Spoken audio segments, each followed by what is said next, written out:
தான்ப்பா சாமி இதெல்லாம் எடுத்து வச்சுருக்கேன், கழுவிட்டு இப்போ தான் ஒரு வேலையாக பார்க்கணுப்பா. நான் அடுத்து பார்க்க அவங்களுக்கு போடுறப்பா.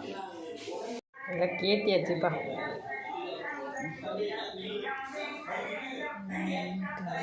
ஈஸ்வரி காளியம்மா தாயே, என்னால் முடிஞ்சதை நான் கும்பிட்டு இருக்கேன்ப்பா. முருகா முருகா.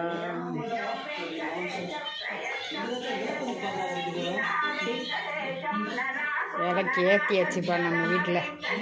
விளக்கு ஏற்றி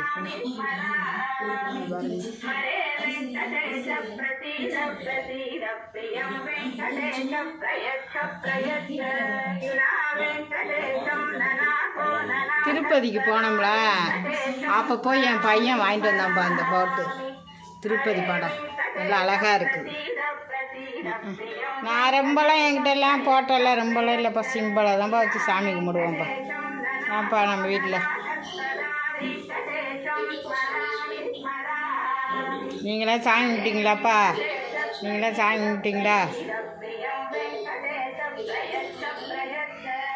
என்னமோ இந்த நாள் போல் எந்த நாளும் நல்லா வாழ்ந்து நல்லபடியாக இருக்கணும். கை கால் சுகத்தை கொடுத்தாலே போதும். சொத்து சுகம் கூட நமக்கு தேவையில்லைப்பா. கை கால் சுகம் இருந்து நல்ல நோய் நொடி இல்லாமல் இருந்தால் அதுவே போதும்ப்பா உலகத்தில். முக்கணிகள் வச்சு கும்பிடணும். நீங்களே நானும் ஒரு ஆப்பிள், ஒரு சாத்துக்குடி, 2 வாழைப்பழம், இதான்ப்பா முக்கணிகள் நம்ம வீட்டில். வேறு பிரசாதங்களாம் செஞ்சால் யாரும் சாப்பிட முடியாதுப்பா. அதனால் இதுதான்ப்பா வச்சு நான் கும்பிட்டுருக்கேன்ப்பா.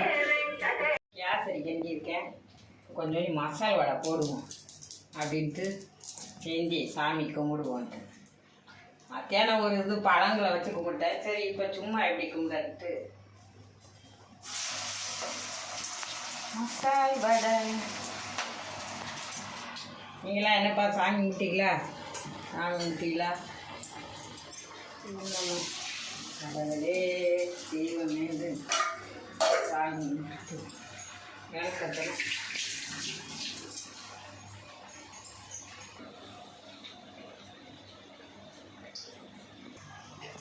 கேசரி சாமி முறைக்கணும்.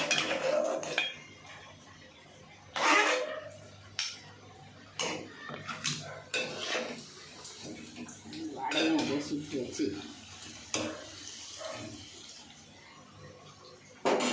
எல்லாம் எங்கள் ஊர்லெலாம் இன்றைக்கி ரொம்ப விசேஷமாக இருக்கும். எங்கள் ஊரில் நேற்று தேர், இன்றைக்கி தீர்த்தம், வடை பாயசத்தோடு தான் எங்கள் ஊரில் எல்லாம் சாப்பாடு.